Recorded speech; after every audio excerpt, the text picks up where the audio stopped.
Boa noite. Estamos mais uma vez na nossa casa, no Anjo Guardião. Muita alegria, estamos aqui para dividir mais um pouco do nosso estudo, né? Daquilo que procuramos aprender para poder compartilhar. E hoje eu trouxe para a nossa reflexão um tema que pouco se aborda, mas que é muito importante. Eu trouxe como tema a honestidade com Deus e a honestidade com os homens.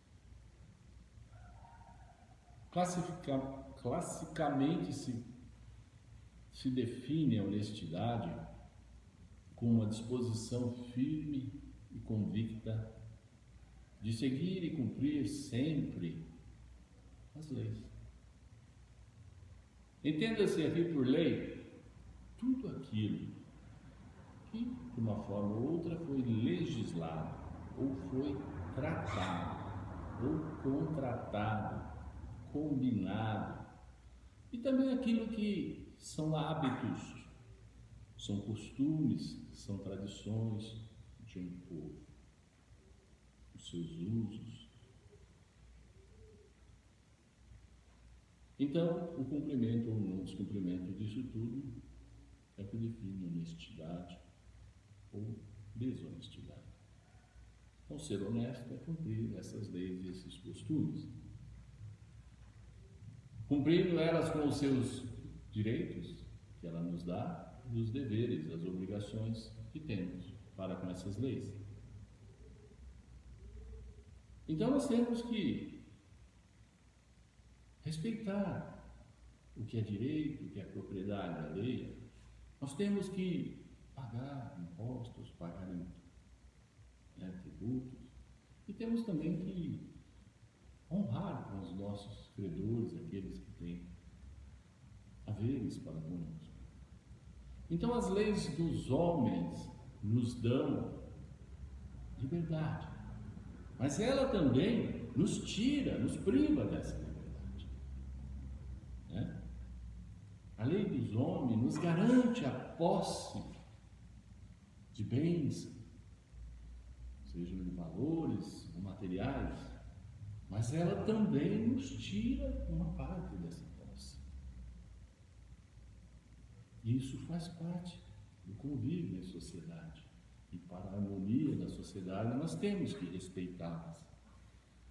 Mas, além disso, além de respeitarmos essas leis, muitas vezes nós vestimos o que eu costumo chamar de máscara social, onde nós posamos de honestos,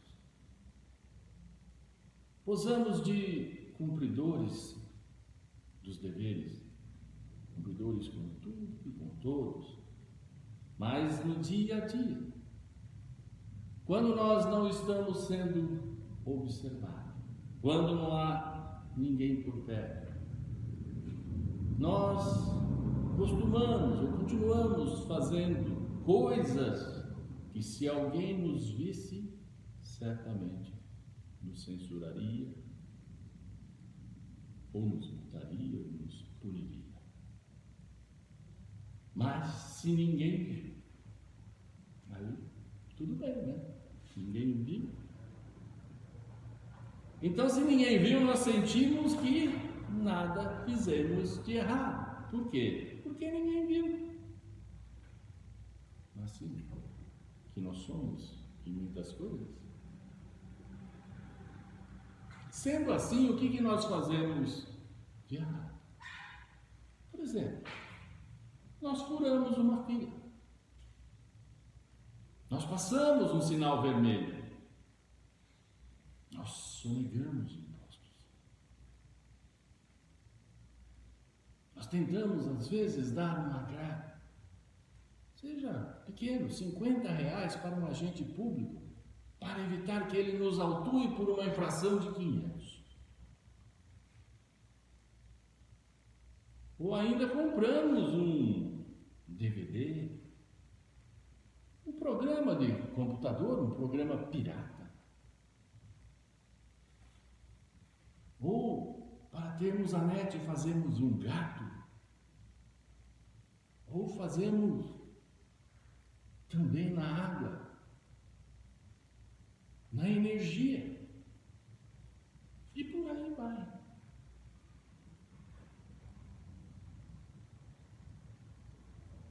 O ruim de tudo isso não é só o que nós fazemos. É que nós quase sempre achamos que a culpa ainda não é nossa. Aí é que pior. Porque aí começa a ficar longe da gente procurar se corrigir. Ou não? Quando furamos a fila, o que dizemos? Mas afinal de contas, a fila não anda. Então a culpa é da fila, que não anda. Esse semáforo, passeio vermelho, não passa ninguém nessa rua. Colocaram um semáforo aqui, para que coloca um semáforo numa rua? É o semáforo que está errado, não é eu que estou falando. Se eu negar imposto, para que eu vou pagar? Se não vai retornar em benefício para mim. Se eles serão mal administrados, ou até serão roubados. E o DVD? O DVD? E o programa de computador? E a net? E a água? E a luz? Leitor, tudo isso aí é muito caro, não dá para pagar, se for pagar o que eles cobram. Então, a culpa não é minha. Eu faço essas coisas erradas porque os outros são culpados. Não sou eu não que sou desonesto. É assim que a gente pensa. É assim que a gente raciocina. E a gente precisa primeiro mudar essa forma de pensar, para depois começar a não fazer. Aí a gente vai se sentir culpado, aí vai ter um impulso de não fazer mais. Eu quero lembrar aqui também outro tipo de desonestidade, que é a hipocrisia, a falsidade e a dissimulação, que na verdade são realmente formas de desonestidade. Vamos ver: hipocrisia, falsidade e dissimulação são formas de desonestidade. Como assim? Bom, muitas vezes, por necessidade ou por conveniência, na frente de um chefe de trabalho, ou na frente de uma pessoa influente, ou de um vizinho também respeitável, ou até de um colega de doutrina, né? Nos comportamos com educação, com referências, com palavras que enaltecem aquele com quem estamos conversando, né? Elogios, inúmeros predicados. Dentro em pouco, ao nos afastarmos, o nosso comportamento muda. Um pouco longe do alcance dos olhos deles, o que acontece? Começamos a denegri-los, difamá-los, dizendo tudo ao contrário do que na frente deles nós estamos.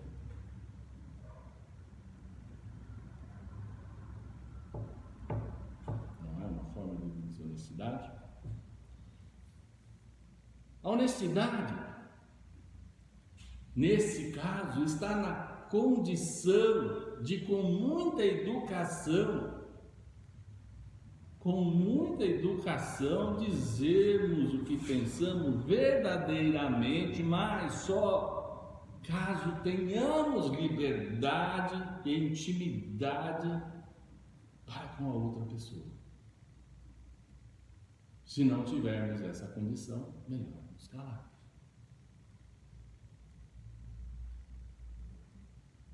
Tem aquela regrinha. 3 vezes bom.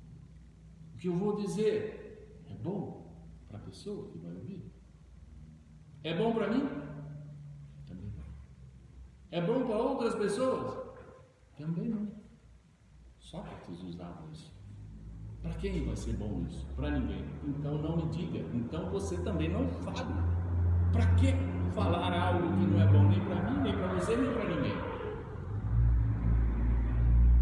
Nem falar. Tem também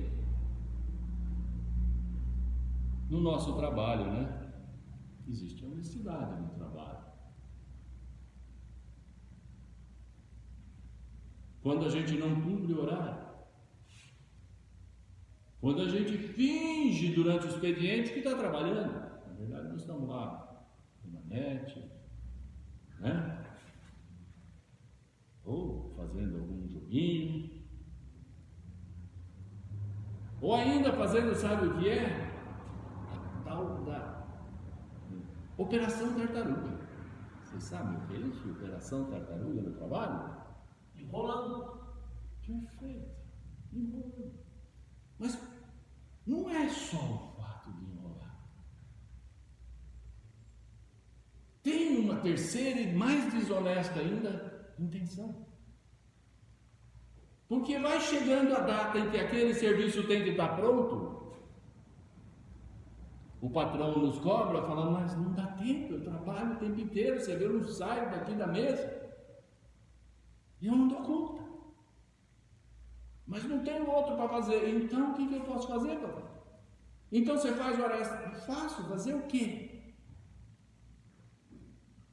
Só complementar. Falsear informações. Falsear atitudes, ações, no caso. Entendeu? Fingir que trabalha. Isso. Então, são 2 desonestidades. Uma péssima intenção. É isso? E ainda no trabalho a gente desperdiça a matéria-prima, a caneta é da firma mesmo, larga aqui. Esse bloquinho eu acabei de usar agora, mas já tirei 2 coisas. Depois eu pego outro, larga aí.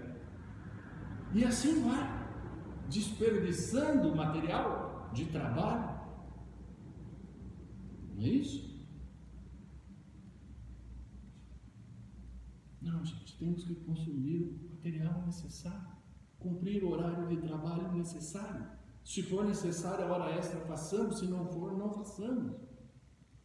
Por quê? Porque nós temos um contrato de trabalho assinado. E esse contrato, o que é? É uma lei. Se eu não cumpro, eu sou desonesto. Ou não? Se coloque do lado do outro. Você contrata, paga, e o outro não cumpre.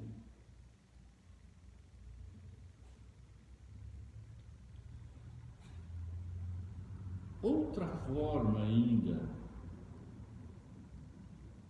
e das mais importantes, de honestidade ou desonestidade, é procurarmos ser honestos, sabe com quem? Conosco mesmo. Ser honesto com nós mesmos. Procurando conhecer o nosso íntimo. Conhecer o nosso ego. E assim, ser honesto com o quê? Com as nossas verdades, com aquilo que nós temos convicções. Ser honesto com os nossos pensamentos, aquilo que pensamos. Ser honesto com os nossos sentimentos.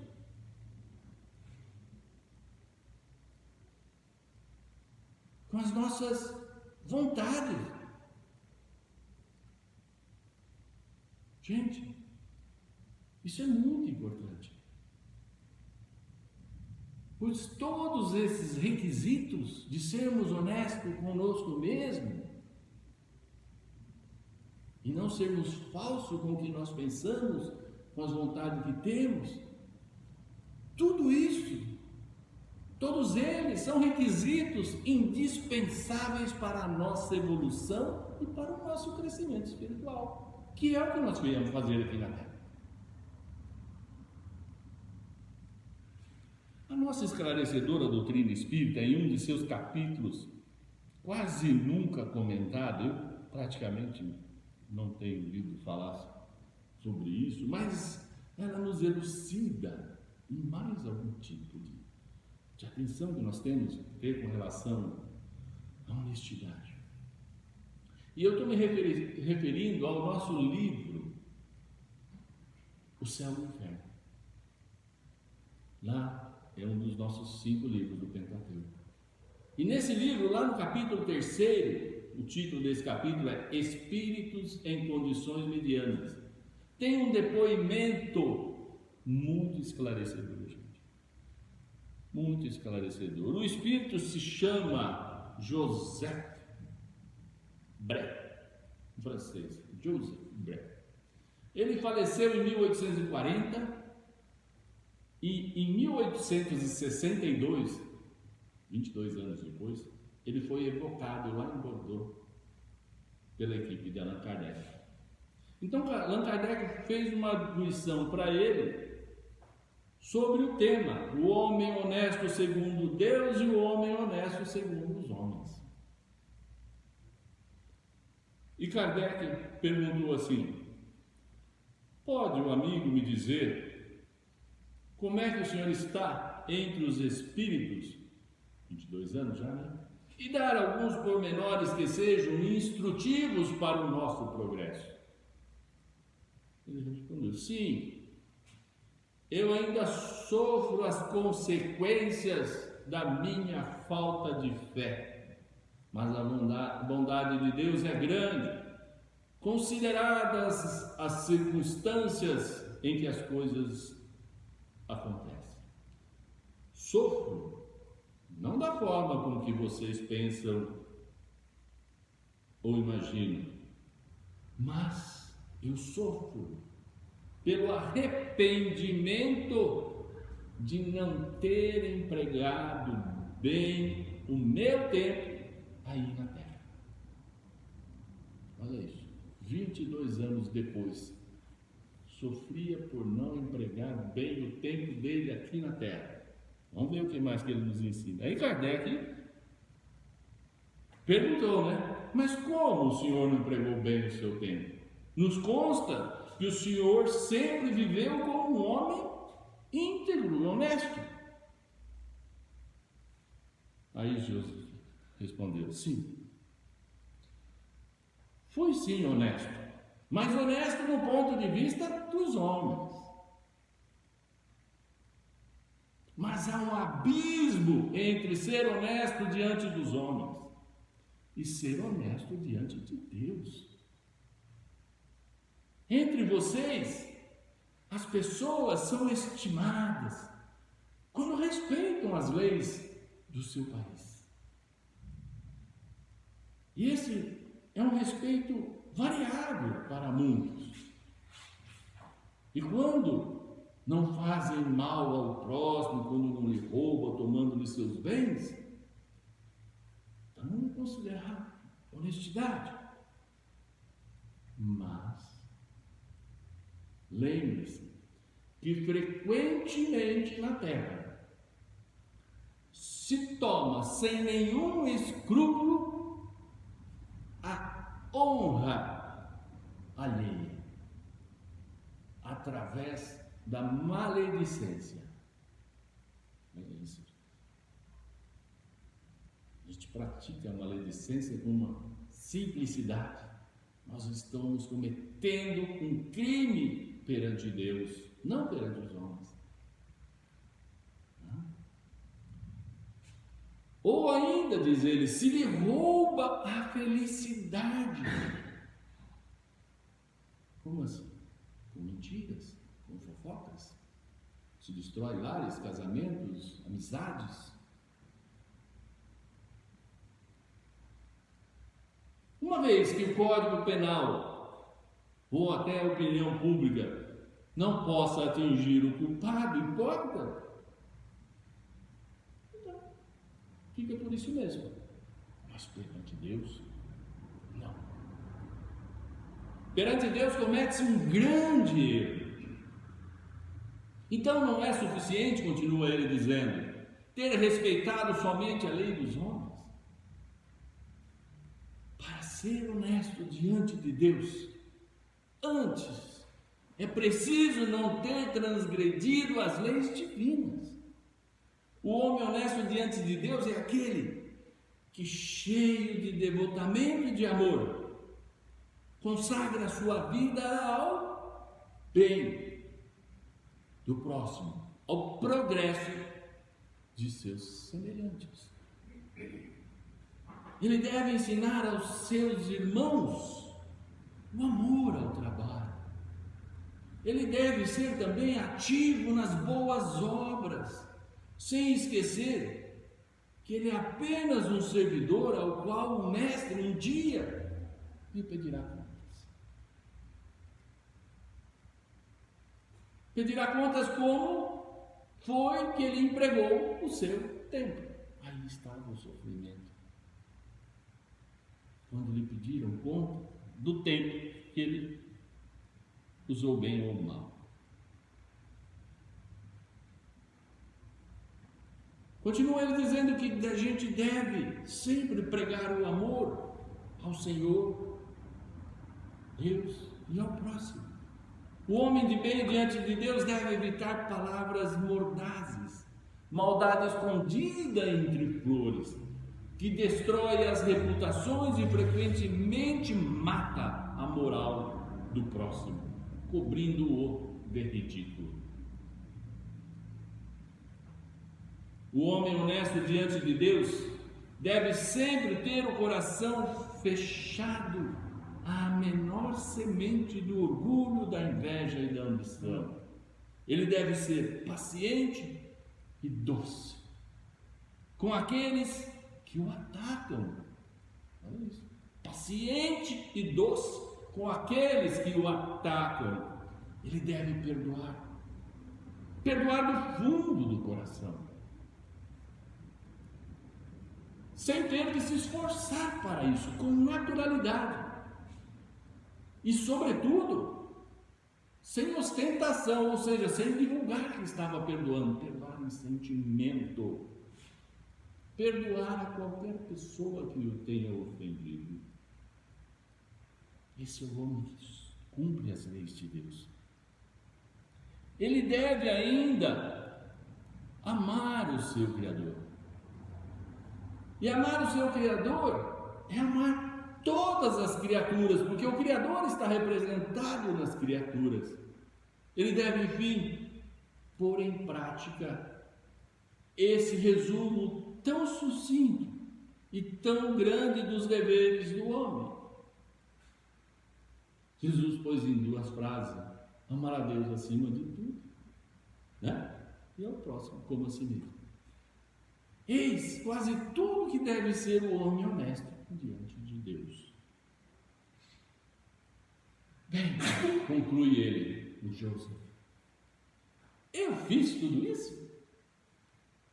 Não. Eu faltei com muitas dessas condições. E confesso sem ficar vermelho. Eu não tive a atividade que deveria. O esquecimento do Senhor me levou a outros esquecimentos que, embora não estejam sujeitos à punição da lei dos homens, são sim considerados prevaricação diante da lei de Deus. É um crime. Quando eu compreendi isso, diz Joseph, eu sofri muito. Eis porque hoje eu espero com consoladora esperança na bondade de Deus, que hoje vê em mim o meu arrependimento. E ele aconselha: digam e repitam a todos os que têm consciência pesada, que procurem reparar as suas faltas, fazendo boas obras, e a misericórdia divina se voltará a favor deles. Seus olhos paternais levarão em conta as expiações e a sua mão possante apagará as suas faltas. Que depoimento bonito, né? Gente, eu me encantei quando eu vi isso, eu tinha que trazer isso para vocês. Tem um conto que já circulou na net, muitos já devem ter visto, mas ele encaixa direitinho ao que nós estamos fazendo.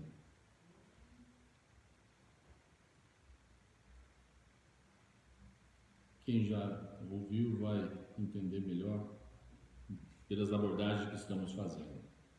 Diz que há muitos anos, lá na véspera do final do ano, um homem muito rico, não tinha nenhum familiar, nem mulher, nem filhos, nem qualquer outro parente. Sem ter a quem presentear, resolveu presentear os seus empregados, aqueles que o serviam na mansão. Na hora do jantar, ele chamou os funcionários, todos, e pediu que tomassem assento à mesa. À frente de cada prato, de cada lugar, estava posto uma Bíblia e uma quantia em dinheiro, algo em torno de um salário mínimo, R$1.000, por exemplo.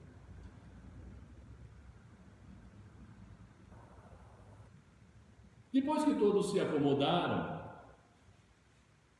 o nobre senhor perguntou: o que vocês preferem receber de presente? Na dúvida, eu coloquei para vocês escolherem. Vocês preferem receber ou a Bíblia ou os R$1.000? Não fiquem tímidos. Vocês podem escolher qual dos dois quiserem. O primeiro a se manifestar foi o que estava ao lado, o zelador. Senhor, eu adoraria receber a Bíblia. Mas como eu ainda não aprendi a ler, de que me serve a Bíblia? Então o dinheiro será muito mais útil para mim do que a Bíblia. O segundo foi o jardineiro. E ele assim falou: Senhor, a minha esposa está muito doente. E por esta razão, eu tenho muito mais necessidade no momento do dinheiro do que da Bíblia. Caso contrário, Senhor, com certeza eu escolheria a Bíblia. Terceiro a falar foi a cozinheira. Senhor, o Senhor sabe que eu sei ler. E para falar a verdade, ler é uma das coisas que eu mais gosto de fazer na vida. Porém, eu trabalho tanto, aqui na mansão, depois na minha casa, e eu trabalho o tempo inteiro, e não consigo arranjar tempo para fazer o que mais gosto, para folhear ao menos uma folha sequer de uma revista. Quanto mais eu arranjaria tempo para ler uma Bíblia. Por isso, Senhor, mesmo amando a leitura, eu vou escolher o dinheiro. Por fim, tinha um menino que cuidava dos animais da mansão. E como o senhor conhecia muito o garoto, a família, sabia que era muito pobre, já se adiantou e falou assim para o menino: é claro que você vai pegar o dinheiro, não é, menino? Você vai poder comprar alimentos para fazer uma bela ceia na sua casa, alimentar, banquetear com sua família e comprar um sapato novo para você, que você está com o sapato furado. O menino, então, pensou um pouco e surpreendeu a todos com a sua resposta.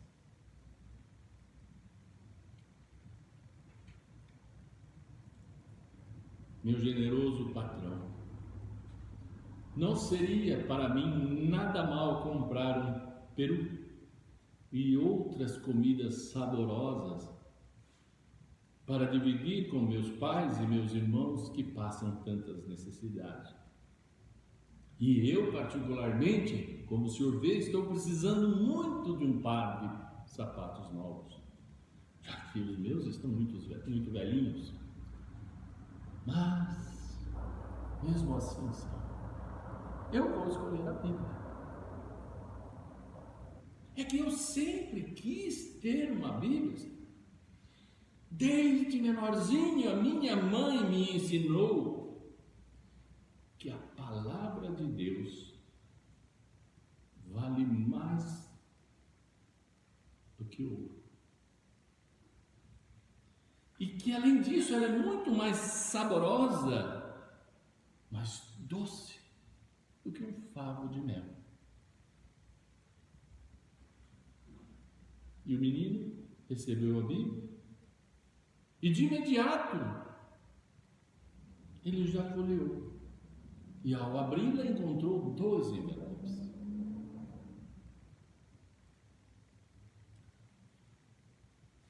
No primeiro envelope que ele abriu havia um cheque de 10 mil reais.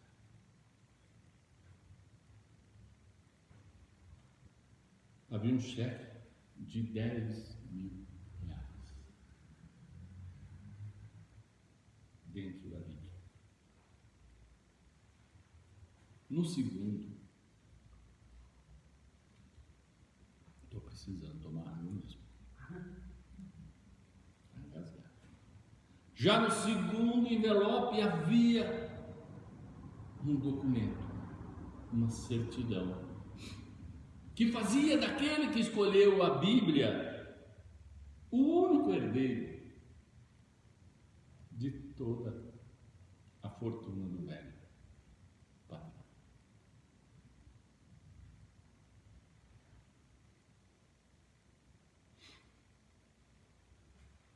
Diante dessa história, que reflexão podemos fazer disso? Porque ela correu na internet. Como que nós refletimos ou fizemos alguma reflexão ou só achamos bonitinho? Que reflexão podemos fazer disso? Pois bem, os três que escolheram primeiro, escolheram o dinheiro. Eles representam quem? Nós, os humanos, a grande maioria, que trabalha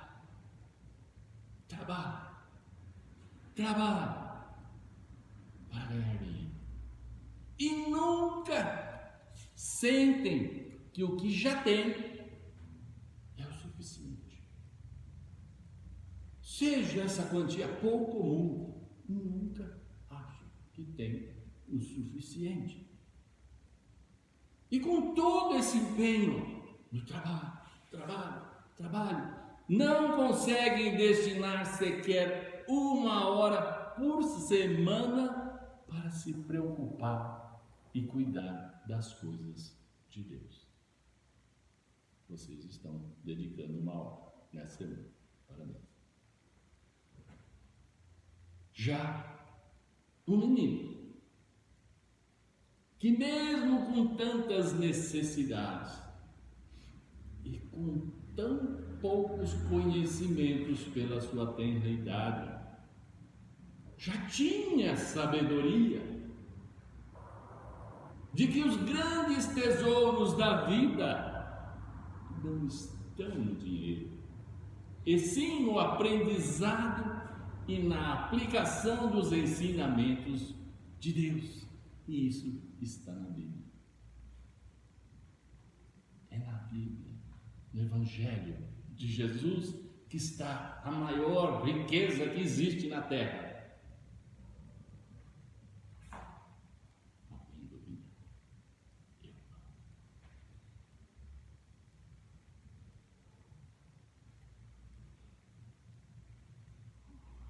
Com isso, eu quero dizer que, quando estiver bem claro entre todos nós que o mais importante dessa nossa vida aqui na terra é cuidar das coisas de Deus. A nossa vida se abrirá como a Bíblia se abriu para o menino. E todas as riquezas que nós verdadeiramente precisamos estará lá.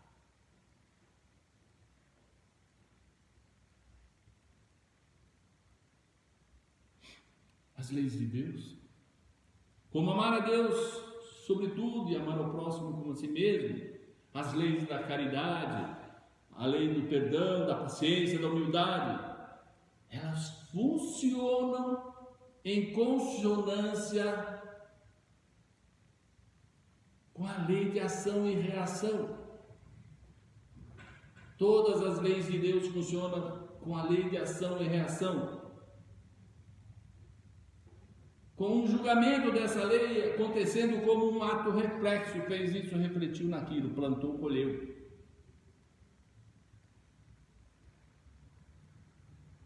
Ou seja, as consequências de como agimos com as leis de Deus é automática. E elas ficam longe de ser às vezes um castigo, mas sempre são uma lição. Mas também, por outro lado, precisamos compreender que quando fazemos o bem, não é uma compensação que receberemos, mas sim um merecimento. Essas leis de Deus atuam diretamente, ouçam bem isso, gente. As leis de Deus, todas essas que eu disse agora há pouco, amar a Deus, amar ao próximo, perdão, caridade, paciência, humildade, assim por diante, todas essas leis, elas atuam diretamente no nosso veículo de manifestação. Qual é o nosso veículo de manifestação? O corpo. O corpo. Essas leis atuam diretamente no nosso corpo e dão para o nosso corpo físico e para o nosso corpo espiritual a saúde que ele merece ou a doença que ele necessita como lição. Ficou claro? Atuam diretamente no nosso corpo, nos dando a saúde por merecimento, ou a doença não como castigo, mas como lição. Aí está a bondade de Deus. E dito isso, eu li uma frase uma vez que tem muito a ver com o que nós estamos falando aqui. Olha que linda frase. A honestidade é como uma flor de luz que ilumina quem a cultiva. Olha que profundo. Gravem bem essa frase. Procurem, quando puderem, refletir o máximo sobre ela. A honestidade é como uma flor de luz que ilumina quem a cultiva. Vocês vão ver quantas coisas podemos refletir nisso.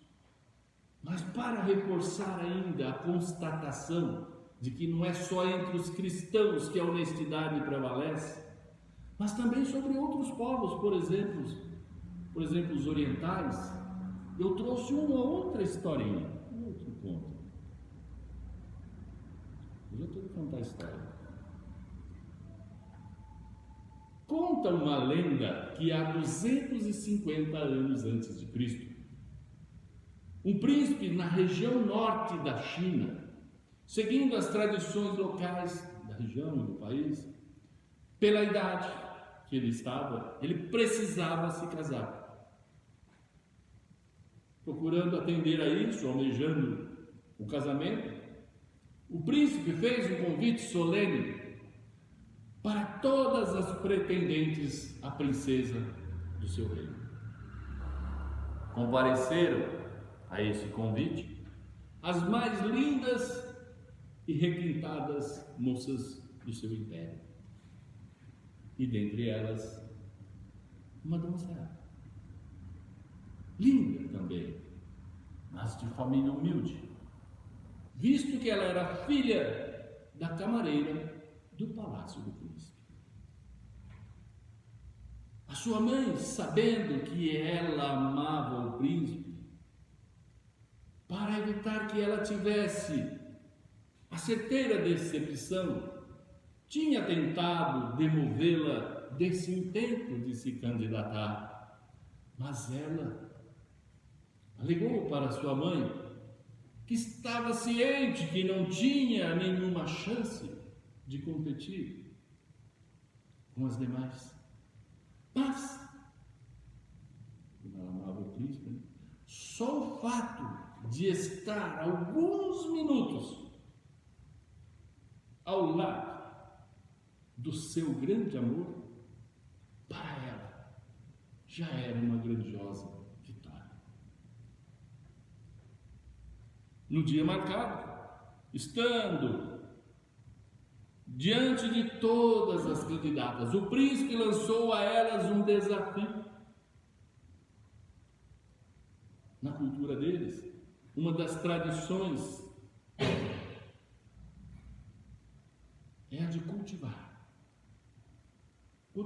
as plantas, os costumes, os hábitos, cultivar quer dizer desenvolver, manter vivo os costumes, as tradições, os hábitos, ou manter vivo a planta, a semente.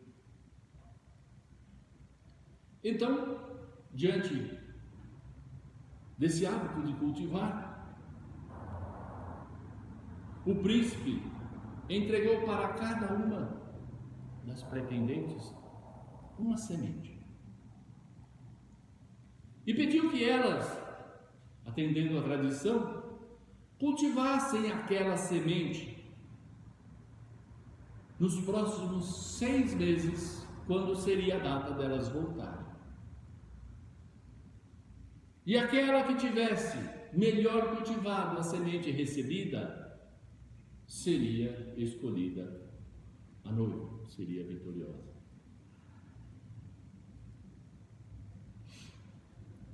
A moça humilde, mesmo não tendo nenhum conhecimento quase sobre o cultivo, procurou se informar a respeito, procurou aprender o suficiente para cuidar de tão nobre semente. E ela cultivou, e cuidou, e tratou, e molhou, e adubou, e fez tudo o que aprendeu. E passados os 6 meses, a semente dela, em nenhum momento, germinou.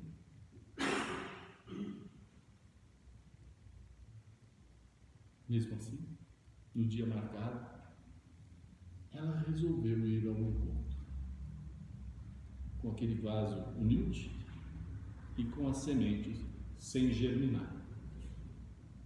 A mãe tentou demovê-la de novo. Você vai passar vergonha.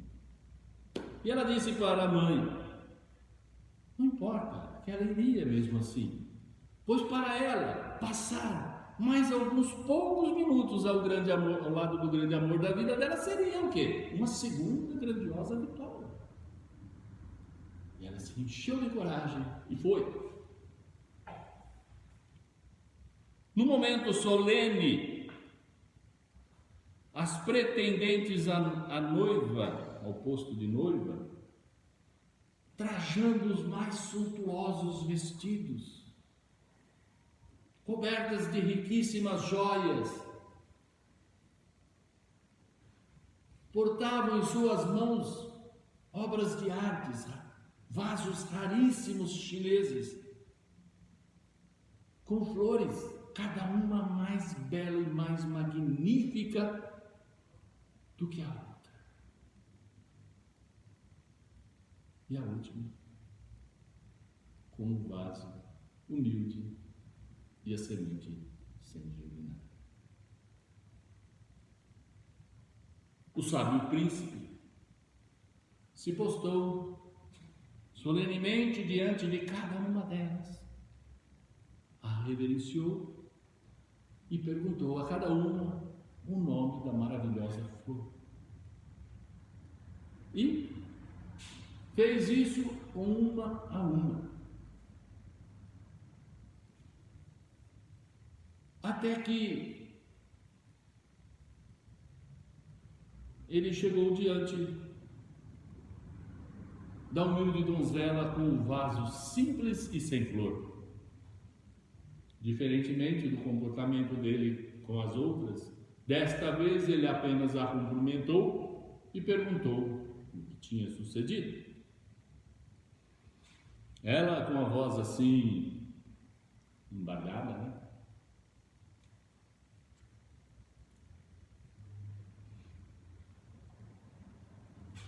A encantadora jovem, mas humilde, explicou ao príncipe que procurou aprender e cultivar da melhor forma possível uma semente e que durante os 6 meses ela não arredou o pé, não saiu um segundo sequer do lado da preciosa semente. Mas que mesmo com todos esses esforços, com todos os cuidados, usando de todas as técnicas aprendidas, o seu vaso não conseguiu germinar a semente. Sem tecer nenhum comentário, o monarca se virou e voltou para o seu trono, de onde ele começou a dar a sua decisão. Elogiou individualmente a cada uma das maravilhosas jovens, nominando-as, descrevendo as suas belezas, os seus trajes e a flor maravilhosa, repetindo até o nome. E uma a uma ele as cumprimentou e agradeceu, sem em momento algum olhar e citar a moça do vaso vazio.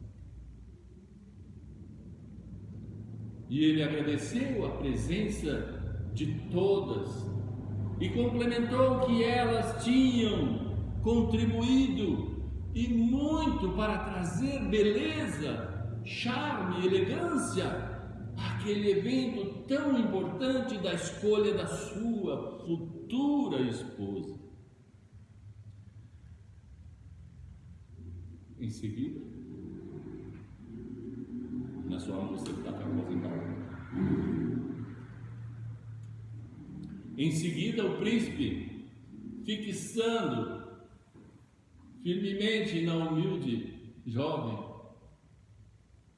que estava cabisbaixa, por não ter a flor, o príncipe começou dizendo que havia dado para todas elas sementes iguais, da mesma espécie, e que aquelas sementes elas eram da árvore da honestidade, a qual só se pode reproduzir outra árvore replantando galhos, e portanto todas as sementes que ele tinha entregue eram estéreis.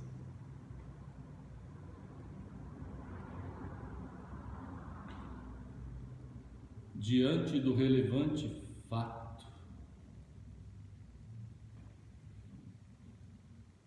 nenhuma das demais foram honestas com o príncipe.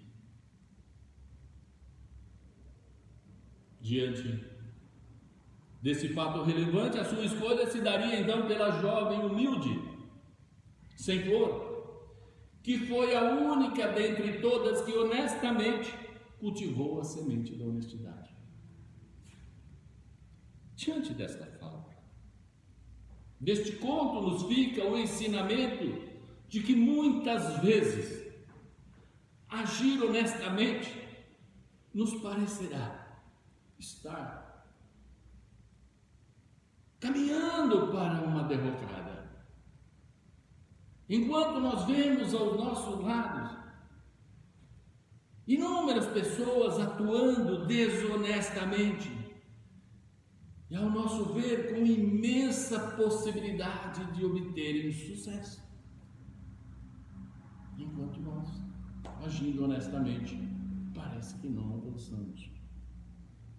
O fato é que Deus, muitas vezes, para nos tentar e para nos testar, Ele permite que os errados obtenham temporariamente a vitória. Mas a vitória para sempre Deus só permite aos honestos.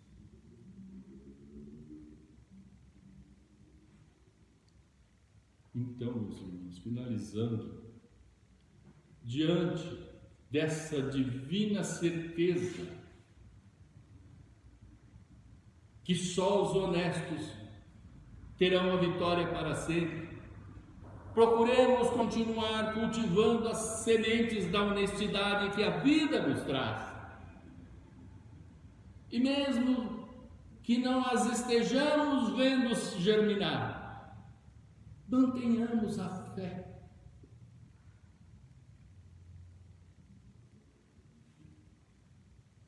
No nosso Criador, que certamente, no momento mais propício da nossa existência, por ordem divina, chegará às nossas mãos a mais linda das flores, a flor